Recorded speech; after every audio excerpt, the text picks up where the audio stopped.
I've got this Kelvin clamp, Kelvin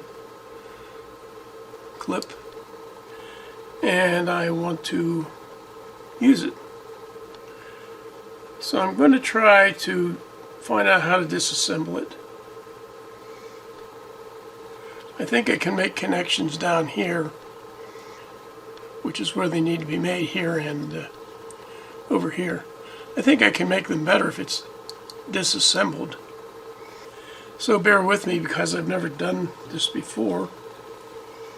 But this one appears to be held together with a screw, or two screws.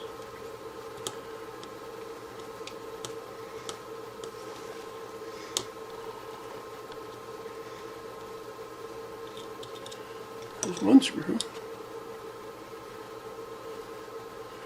Nothing's flown apart yet.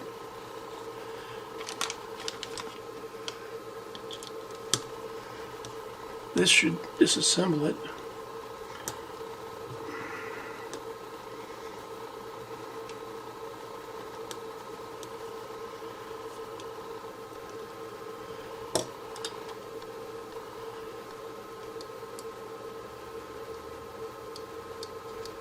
It did not.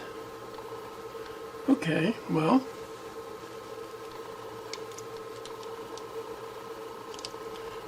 This looks like it can come off. Move these out of the way in case something flies.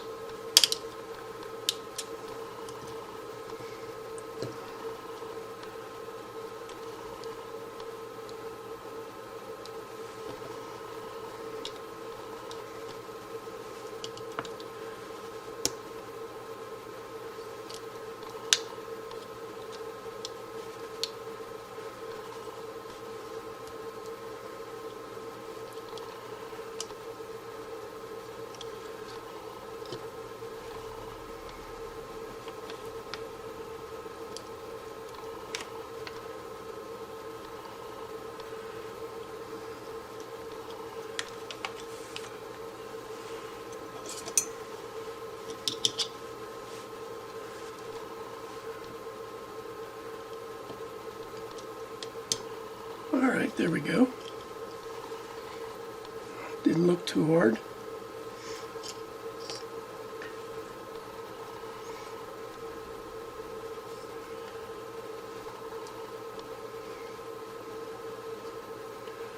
So we have a piece of plastic down here.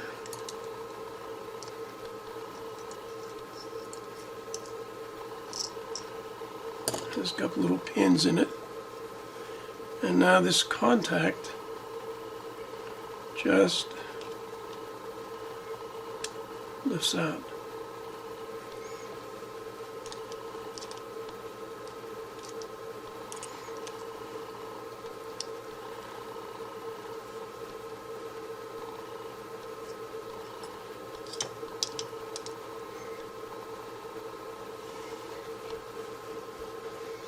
So I assume the other one's just the same way.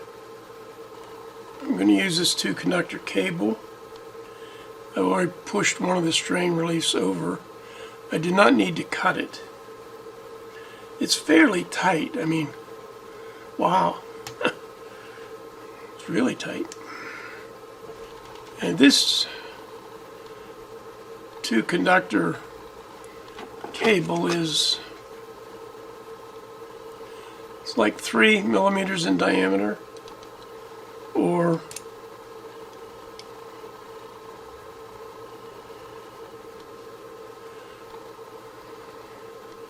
0.118 in diameter. Not sure this cable is marked. I got it off of AliExpress. There's some sort of a marking on it. I'll read this somehow and include the markings in the notes below.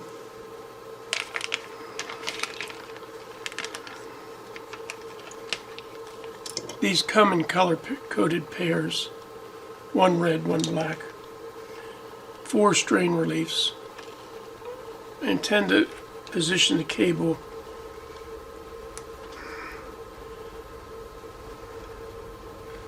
Triangular reliefs appear to be square.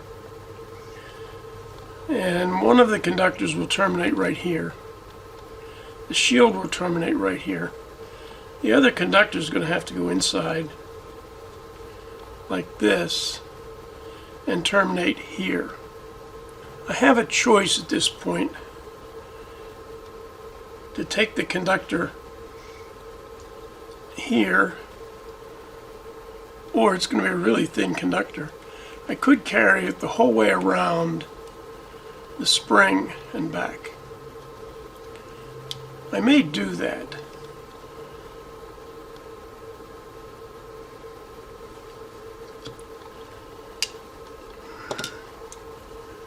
Which means I need to put the strain relief in here.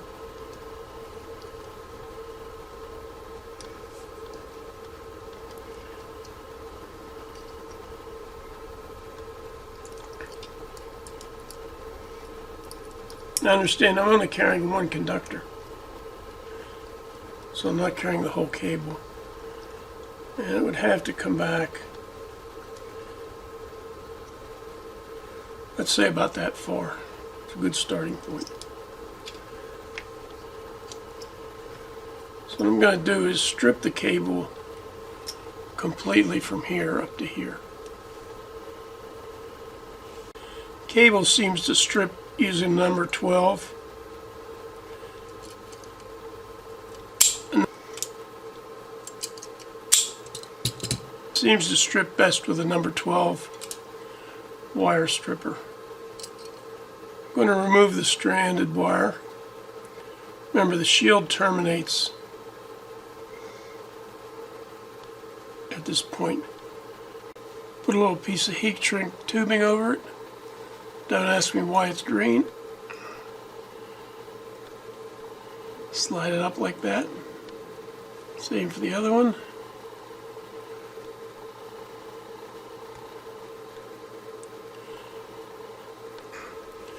Cut one wire. I've taken this out, soldered it, put it back in. I'll put this little thing in top of it here. Get my fingers down in there. Okay, that's an insulator that the spring rides on.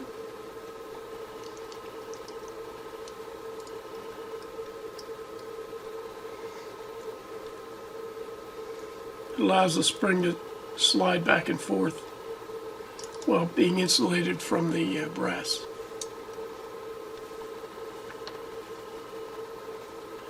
I'm going to take this up and around the imaginary spring, and I'll solder this end up and around the imaginary spring, and I'll solder this end to the other brass piece. Take that out. Take this piece, take the insulator off of it.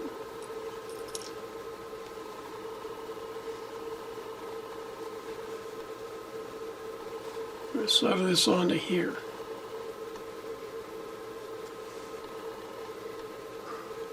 So here are the two halves laying side by side. Here I have attached the white wire coming down over top the insulator. Soldered it here. When I put the spring in, it will go under the white wire. Like that. I go under the white wire, and the white wire will go around the spring, which will go under the white wire here, and then we'll squeeze it together.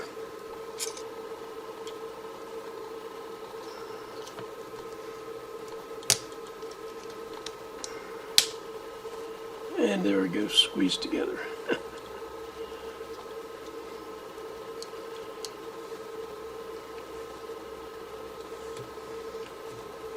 So there we go. Put the screws back in. White wire is safely contained. Like that. Did I mention I put a drop of super glue in before I put this strain relief in. I also put some super glue down in where the wires emerge.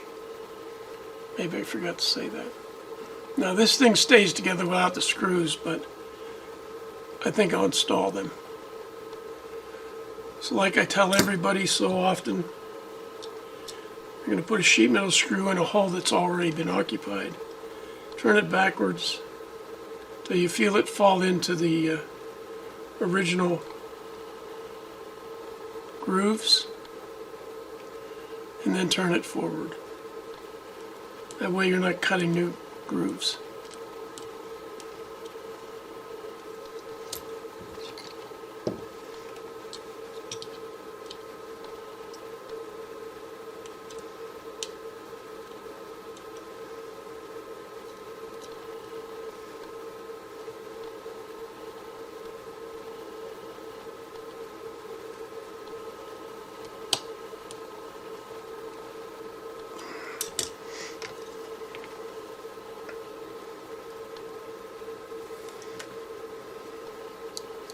I'll do the black ones now.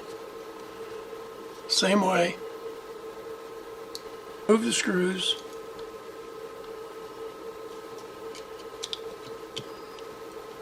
Insert a knife blade in to pry this one off. And just leave it in there.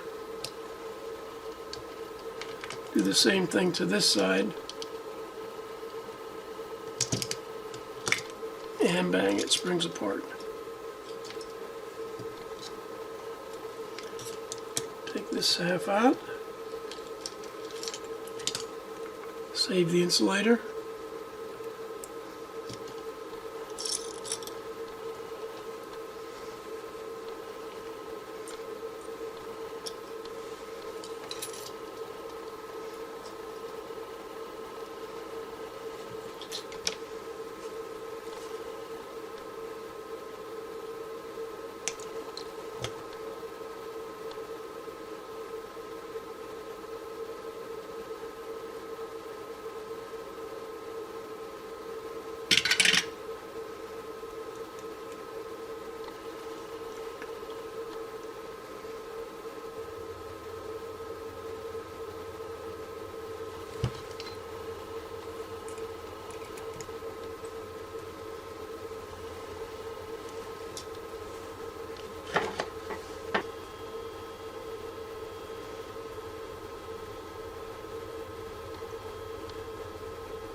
There we are, done. Hope the super glue dries.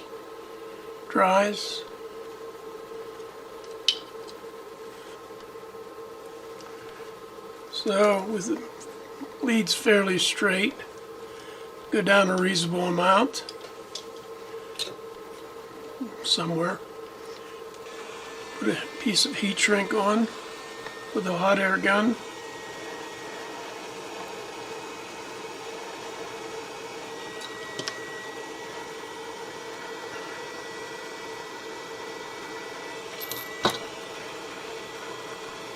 Shrink the wires together to pair them.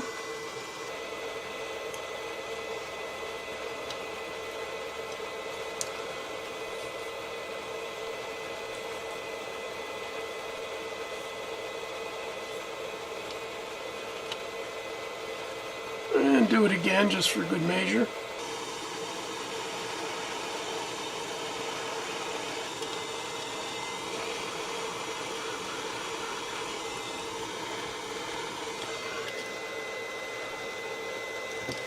Uniform up these ends.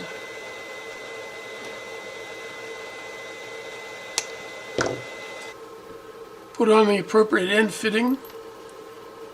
In my case, it's a little 5-pin connector. And you're ready to go. If you want to know how I got this, look in my previous videos. I'll try to leave a link below.